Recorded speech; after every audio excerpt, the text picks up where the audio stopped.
आप लोगों को स्वागत है हमारे नेक्स्ट वीडियो पे, जहाँ पे हम लोग लोड बैलेंसिंग और ऑटो स्केलिंग ग्रुप के बारे में जानेंगे और फटाफट झटपट सब कुछ कवर करेंगे कि आपको एग्ज़ाम में कोई तकलीफ ना हो। तो पहली बात स्केलेबिलिटी होती है, ठीक है? तो स्केलेबिलिटी वाले टर्म्स को देख लेते हैं। स्केलेबिलिटी का मतलब क्या है?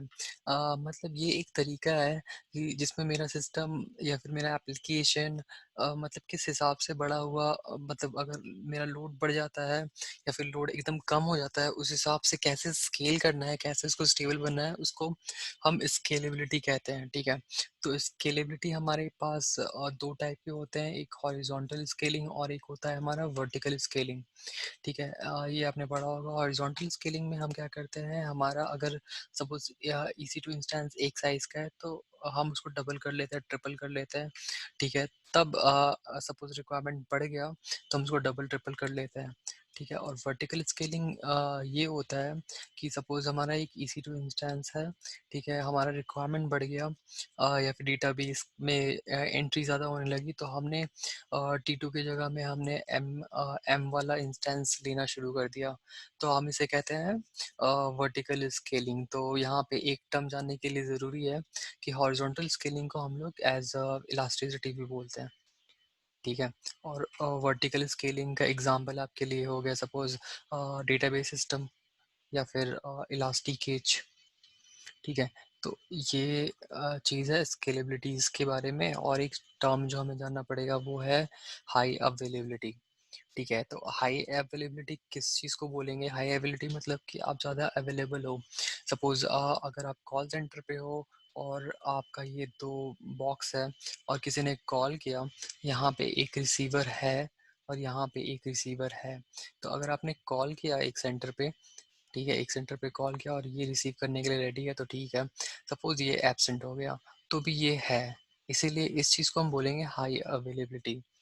ठीक है, तो एटलीस्ट हमारे पास 2 डेटा सेंटर हो, उसी को हम लोग बोलते हैं ये हाई अवेलेबिलिटी है। इससे मेरा जो लॉस है वो बचता है, ठीक है? तो अब हम जान लेते हैं कि हमें लोड बैलेंसर का इस्तेमाल हम क्यों करें, ठीक है? और लोड बैलेंसर है क्या, ठीक है?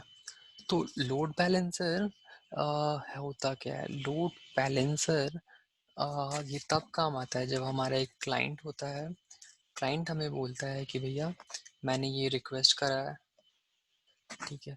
और लोड बैलेंसर उसके हिसाब से अगर मेरे इंस्टेंस या फिर सर्वर क्रिएटेड है तो उस हिसाब से अपने हिसाब से अ, इसे बैलेंस करता है, इधर इंस्टेंस बढ़ाता है या घटाता है या फिर उसका साइज बढ़ाता है या घटाता है। ये जो काम करता है वो हमारा लोड बैलेंसर करता है, ठीक है?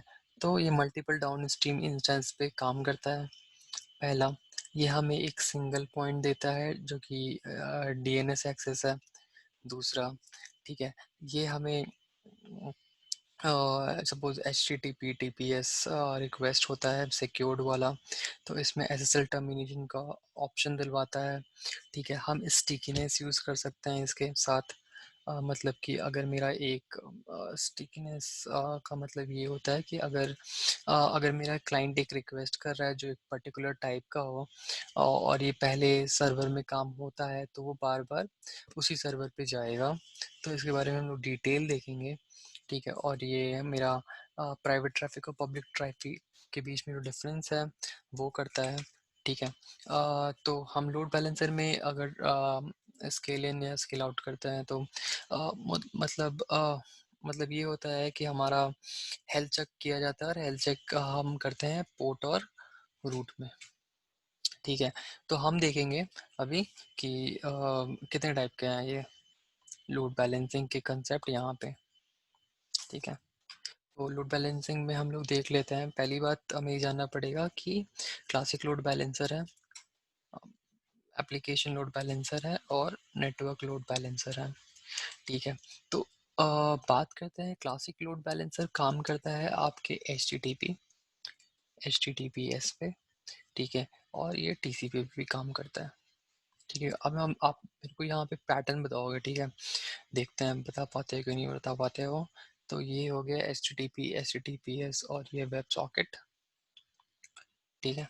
और ये हमारा नेटवर्क लोड बैलेंसिंग काम करेगा यूडीपी में, टीएलएस में काम करेगा या फिर टीसीपी में काम करेगा। तो अगर आप इस चीज़ को देखो, ध्यान से देखो, तो आपको पता चलेगा कि ये मोस्टली लेयर 7 पे काम करता है, ये मोस्टली लेयर 4 पे काम करता है, और ये लेयर 3, 4 पे काम करता है, और ये 4 के साथ 7 भी होता है क्योंकि एचटीटीपी और एचटीटीपीएस जुड़ा हुआ है। ठीक है, तो बट अब हम क्लासिक लोड बैलेंसर को उतना इस्तेमाल नहीं करते हैं, और ये ज़्यादा रिकमेंडेड है नहीं। ठीक है, but classic load balancer since वो ट्रांसपोर्ट लेयर पे काम करता है, तो उसको नहीं पता चलता है कि अगर आप एचटीटीपी के साथ अगर होस्ट नेम या फिर हेडर लाते हो, तो वो उसको एज अ हेडर ट्रीट नहीं करता है। ठीक है, मतलब उसको होस्ट नेम और पोर्ट पोर्ट नंबर से उसको कुछ फ़र्क नहीं पड़ता है, वो एज अ ट्रांसपोर्ट लेयर के हिसाब से काम करता है। ठीक है, अब वैसे ही एप्लीकेशन लोड बैलेंसर हो गया और नेटवर्क लोड बैलेंसर हो गया। Network load balancer proper layer 3 में काम करता है, लेयर 3 में काम करता है। ठीक है, तो यहाँ पे हम देखेंगे कि हम कैसे चीज़ों को सेट करते हैं। पहली बात, अगर यूज़र रिक्वेस्ट भेज रहा है और मेरा ये लोड बैलेंसर है यहाँ पे, और ये सपोज़ EC2 में कनेक्ट करता है, तो हमें ये जानना पड़ेगा कि इधर हम यहाँ पे HTTP या फिर HTTPS रिक्वेस्ट भेजेंगे, तो हमें ये देखना पड़ेगा कि सिक्योरिटी ग्रुप में हम HTTP के लिए 80 कॉन्फ़िगर करें और HTTPS की रिक्वेस्ट हो तो 443 को कॉन्फ़िगर करें। तो यूज़र आपके लोड बैलेंसर से बात करेगा और लोड बैलेंसर EC2 से बात करेगा। यूज़र डायरेक्ट EC2 से बात नहीं कर सकता है। ठीक है, तो लोड बैलेंसर EC2 से बात करने के लिए उसे अपना भी एक HTTP लगेगा। तो ये सिक्योरिटी ग्रुप के सेटिंग्स हो गए। ठीक है, एरर्स देख लेते हैं कि कैसे-कैसे एरर्स होते हैं। पहली बात, अगर हमारे एरर्स इस फॉर्मेट में आते हैं कि 4xx, तो इसे आप समझ जाओ कि ये क्लाइंट के थ्रू ये एरर आया है। ठीक है, अगर ये 5xx है तो आप समझ जाओ कि ये एप्लीकेशन की तरफ से एप्लीकेशन इंड्यूस्ड एरर है। ठीक है, और इसी में एक चीज़ जो क्वेश्चन मोस्ट फ्रीक्वेंट आता है वो है 503। 503 का मतलब है कि आपका कोई टारगेट रजिस्टर्ड ही नहीं है, तो ये काफ़ी पूछा जाता है। तो आपको ये जानना पड़ेगा कि ये है क्या। ठीक है, अब बात करते हैं कि अगर हमारा लोड बैलेंसर चलता है तो हम कैसे, अगर अगर अगर कोई यूज़र मेरे को रिक्वेस्ट भेजता है तो हम इसे कैसे ट्रैक कर सकते हैं। तो हम इसे जनरली इलास्टिक लोड बैलेंसिंग कहते हैं। तो इलास्टिक लोड बैलेंसिंग हमें जब जब यूज़र एक रिक्वेस्ट भेजेगा हमारे लोड बैलेंसर को, तो ईएलपी के पास something called as access log होता है, जो कि वो रिक्वेस्ट के हिसाब से हर रिक्वेस्ट को देख सकता है। ठीक है, उसके बाद इवन एक्सेस लॉक को हटा दिया जाए तो हमारे पास एक ऑप्शन देता है हमें AWS, वो है क्लाउड वॉच का। तो क्लाउड वॉच हमें मैट्रिक्स को देखने के लिए जगह देता है। मैट्रिक्स यहाँ पे आप समझ जाओ कि जैसे अगर हमें प्रॉपर स्टैटिस्टिक देखना हो, जैसे कि हमारे कितने कनेक्शंस हुए हैं या फिर नहीं हुए, कनेक्शन काउंट क्या है, तो हम क्लाउड वॉच का इस्तेमाल कर सकते हैं। ठीक है, जनरली एप्लीकेशन लोड बैलेंसिंग के लिए और हमारा क्लासिक लोड बैलेंसर के लिए हमारा ये जो होस्ट नेम है वो फिक्स रहता है, और इसका पैटर्न आप देख लो तो बेटर। ठीक है, तो XXX हो गया, दूसरा हो गया रीजन। ठीक है, उसके बाद elastic load balancing ELB dot, फिर अमेजोन AWS.com। ठीक है, तो ये हमारा फिक्स्ड होस्ट नेम हो गया। और यहाँ पे हम कर लेते हैं एप्लीकेशन लोड बैलेंसिंग की बात, क्योंकि मोस्टली हम लोग यही इस्तेमाल करते हैं। तो एप्लीकेशन लोड बैलेंसिंग आपको HTTP से लेके HTTPS तक का रीडायरेक्शन देता है, तो ये इंपॉर्टेंट क्वेश्चन है। ठीक है, और routing table, since application load balancing में हमारा HTTP हेडर या फिर होस्ट या पोर्ट नेम के साथ जाता है, तो हमारे पास बहुत सारे ऑप्शंस होते हैं। तो वो सारे टारगेट ग्रुप के ऑप्शंस क्या क्या हैं, हम अब पहले देख लेते हैं। पाथ यूआरएल देख सकते हैं हम। ठीक है, हम लोग होस्ट नेम देख सकते हैं, हम लोग क्वेरी के हिसाब से कर सकते हैं, या फिर हम लोग हेडर्स के हिसाब से कर सकते हैं, या फिर हम लोग स्ट्रिंग के हिसाब से कर सकते हैं। ठीक है, तो ALB को हम लोग मोस्टली यूज़ करते हैं जहाँ पे हमें माइक्रो सर्विसेज की ज़रूरत हो, या फिर कोई भी कंटेनर वाला एप्लीकेशन हमारा काम में आएगा। ठीक है, तो ALB का इस्तेमाल हम लोग ऐसे करते हैं। तो अब हम बात करते हैं कि पोर्ट मैपिंग के लिए ईसीएस भी इस्तेमाल कर सकते हैं। तो ये सारे बातें हैं। और टारगेट, यहाँ पे बात आती है टारगेट ग्रुप्स की। तो टारगेट ग्रुप्स हम लोग टारगेट करते हैं, जैसे कि अगर हम एप्लीकेशन लोड बैलेंसिंग करेंगे तो हम लोग जो मतलब मेरा ये जो लोड बैलेंसर है वो इंस्टेंस ही क्रिएट करेगा, या फिर किसी और चीज़ को, किसी और AWS को वो बैलेंस करेगा, या फिर बढ़ाएगा या कम करेगा। तो ये हम लोग ALP के लिए इंस्टेंस ऑप्शन में रहता है कि हम इंस्टेंस को बोल सकते हैं, या फिर एक प्रॉपर IP एड्रेस को बोल सकते हैं, या फिर हम लैम्डा को भी बोल सकते हैं लोड बैलेंसिंग में। ठीक है। तो और बट अगर हम NLB देखें, नेटवर्क लोड बैलेंसिंग देखें, तो नेटवर्क लोड में मेरे पास सिर्फ इंस्टेंस और IP होता है। There is no concept for the lambda. And even NLB में कोई सिक्योरिटी ग्रुप्स का भी कोई कंसेप्ट ज़्यादा नहीं होता। ठीक है। यहाँ पे एक और चीज़ देखना पड़ेगा कि NLB सिंस वो नेटवर्क लोड बैलेंसर है, तो यहाँ पे नेटवर्किंग आपकी स्पीड बढ़ जाती है। स्पीड आपकी बढ़ जाती है 100 मिली सेकेंड्स। ठीक है। वही वहीं आपका जो ALB में क्या कितना समय लगता है, ALB में आपको लगता है 400 मिली सेकेंड्स। ठीक है। और एक स्टैटिक IP होता है पर अवेलेबिलिटी जोन में, नेटवर्क लोड बैलेंसर में। और ये सपोर्ट करता है, आप इस पे NLB पे इलास्टिक IP का भी इस्तेमाल कर सकते हैं। तो ये हो गया हमारा application load balancer, classic load balancer और नेटवर्क लोड बैलेंसर में जो इम्पोर्टेंट क्वेश्चंस आ सकते हैं आपके लिए। ठीक है। यहाँ पे एक और चीज़ है, वो है SSL सर्टिफिकेशन। ठीक है। तो SSL सर्टिफिकेशन हमारे सिक्योर करने के लिए इस्तेमाल होता है। तो ये क्लाइंट और लोड बैलेंसर के बीच में जो भी इन फ्लाइट इंक्रिप्शन होगा, मतलब ये मेरा क्लाइंट हुआ और ये मेरा लोड बैलेंसर हुआ, तो इनके बीच में जो इन फ्लाइट जो भी होता है, तो उस पर हम लोग SSL सर्टिफिकेट डालते हैं। हम लोग मल्टीपल SSL सर्टिफिकेट भी डाल सकते हैं। ठीक है। और अभी अभी जो टर्म हम लोग इस्तेमाल कर रहे हैं वो बेसिकली TLS हो गया है SSL को छोड़ के। तो SSL एक लोअर वर्जन हो गया है, और हमारा जो नया वर्जन है ट्रांसपोर्ट लेयर सिक्योरिटी, अब हम इसका इस्तेमाल करते हैं। ठीक है। तो लोड बैलेंसर के पास भी अपना सर्टिफिकेशन होता है, और इसका नाम है X.509 सर्टिफिकेट। तो ये रिमेम्बर रखिए एग्ज़ाम के लिए। ठीक है। और इसे मैनेज क्या कौन करता है, इसे मैनेज कौन करेगा? मैनेजर में हमारे पास AWS सर्टिफिकेट मैनेजर। ठीक है। तो ये AWS certificate manage X509 certification से लोड बैलेंसर भी आपके लिए सर्टिफिकेशन का काम आपके लिए कर देता है। ठीक है। यहाँ पे एक इम्पॉर्टेंट टर्म आता है, वो है सर्वर नेम इंडिकेशन। ठीक है। सर्वर नेम इंडिकेशन से हमारा क्लाइंट, ठीक है, या फिर हमारा क्लाइंट ही हमें बता देता है कि आपको क्या होस्ट नेम रखना है। तो ये काम करता है हमारा SNI, और SNI प्रॉब्लम सॉल्व करता है। अगर होस्ट नेम आप दे दिया तो ये SSL सर्टिफिकेशन का भी प्रॉब्लम सॉल्व कर देगा, क्योंकि ये आप एक सर्वर में कर सकते हैं। और SNI को सपोर्ट करता है हमारा एप्लीकेशन लोड बैलेंसर और हमारा नेटवर्क लोड बैलेंसर।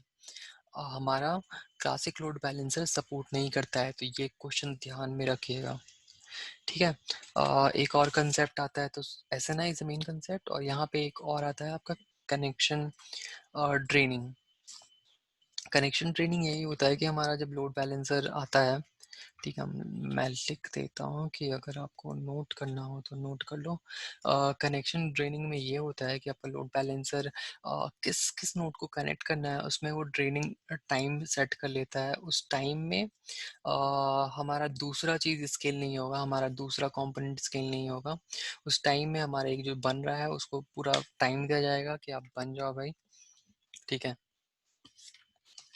ये हुई सिंपल सी बात। अब हम बात करते हैं अपने नेक्स्ट कंसेप्ट के ऊपर, वो है ठीक है। तो हमने बात करी लोड बैलेंसर की, जिसे हम इलास्टिक लोड बैलेंसर कहते हैं। तो CLB हो गया, ALB हो गया, और NLB हो गया। ठीक है। तो हमने बात करी, ये क्लाइंट है और ये हमारा लोड बैलेंसर है। ठीक है। इसी के पीछे, लोड बैलेंसर के पीछे ही हम एक ऑटो स्केलिंग ग्रुप लगाते हैं, और इसे मोस्टली हम लोग ऐसे करके सिंबलाइज करते हैं। ये एक्सपैंड कर सकता है अपने हिसाब से या फिर माइनस होता है। तो यहाँ पे हम लोग अपना इंस्टेंस को बढ़ाते हैं या घटाते हैं। तो अब हम इसे देख लेते हैं कि हम इसको सेट कैसे करते हैं। ठीक है। तो ऑटोमेटेड स्केलिंग ग्रुप, ठीक है।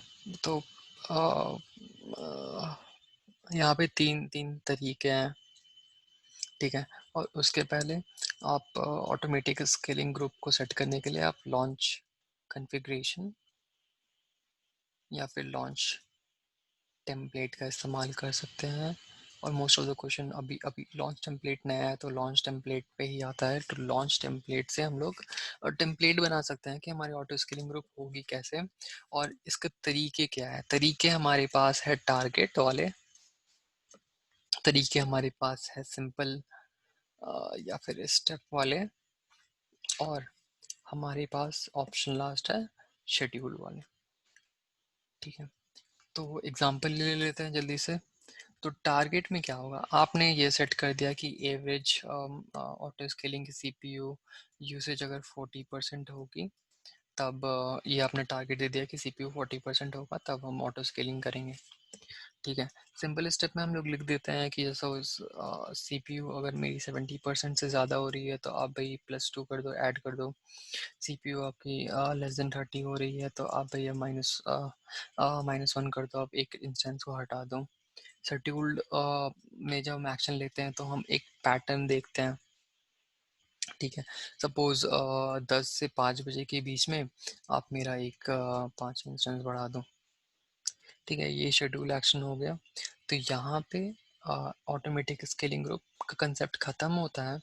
तो इस चीज़ को मॉनिटर करने के लिए जो EC2 बनते हैं तो हम लोग यूज़ करते हैं क्लाउड वॉच का। ठीक है। और क्लाउड वॉच हमारे इंस्टेंस से कनेक्टेड होता है। ठीक है। तो कनेक्ट होने के लिए एक API हम लोग यूज़ करते हैं जिसको हम कहते हैं put metric API। Put metric API का इस्तेमाल करते हैं कनेक्ट करने के लिए, और फिर ये अपना मेट्रिक कनेक्ट करता है। मेट्रिक कनेक्ट करने का मतलब होता है जैसे कि कितने नंबर ऑफ कनेक्टेड यूज़र्स हैं, हम लोग कितने नंबर ऑफ कनेक्टेड यूज़र्स है या फिर कितने सारे यूज़र्स हैं, हम लोग ये देख सकते हैं क्लाउड वॉच के थ्रू। अभी हमने जस्ट डिस्कस किया था। और जो हमारा लास्ट कंसेप्ट होगा यहाँ पे वो है कूल डाउन पीरियड। ठीक है, ये लास्ट कॉन्सेप्ट है कूल डाउन पीरियड। इसको भी पूछा जाता है। इसका एक पर्टिकुलर आपको AWS में एक डायग्राम मिलेगा। ठीक है। तो कूल डाउन पीरियड होता क्या है। कूल डाउन पीरियड को आप ये समझो कि जैसे ही इसकी रिक्वायरमेंट आती है कि आप उसको स्केल इन करो, मतलब स्केल आउट करो, मतलब लोड को बढ़ाओ। ठीक है। तो होता ये है कि स्केलिंग एक्शन तो हो रहा है, स्केलिंग एक्शन चल रहा है, वो आप टारगेट करो या फिर सिंपल करो या फिर आप शेड्यूल्ड करो। ठीक है। तो स्केलिंग एक्शन होता है। ठीक है, आपने डिफ़ॉल्ट कूल डाउन पीरियड दे दिया सपोज 300 सेकेंड्स। ठीक है। तो 300 सेकेंड मतलब 5 मिनट के लिए ये कुछ नया काम नहीं करेगा। अगर इस पीरियड में ये अप नहीं होता तो आप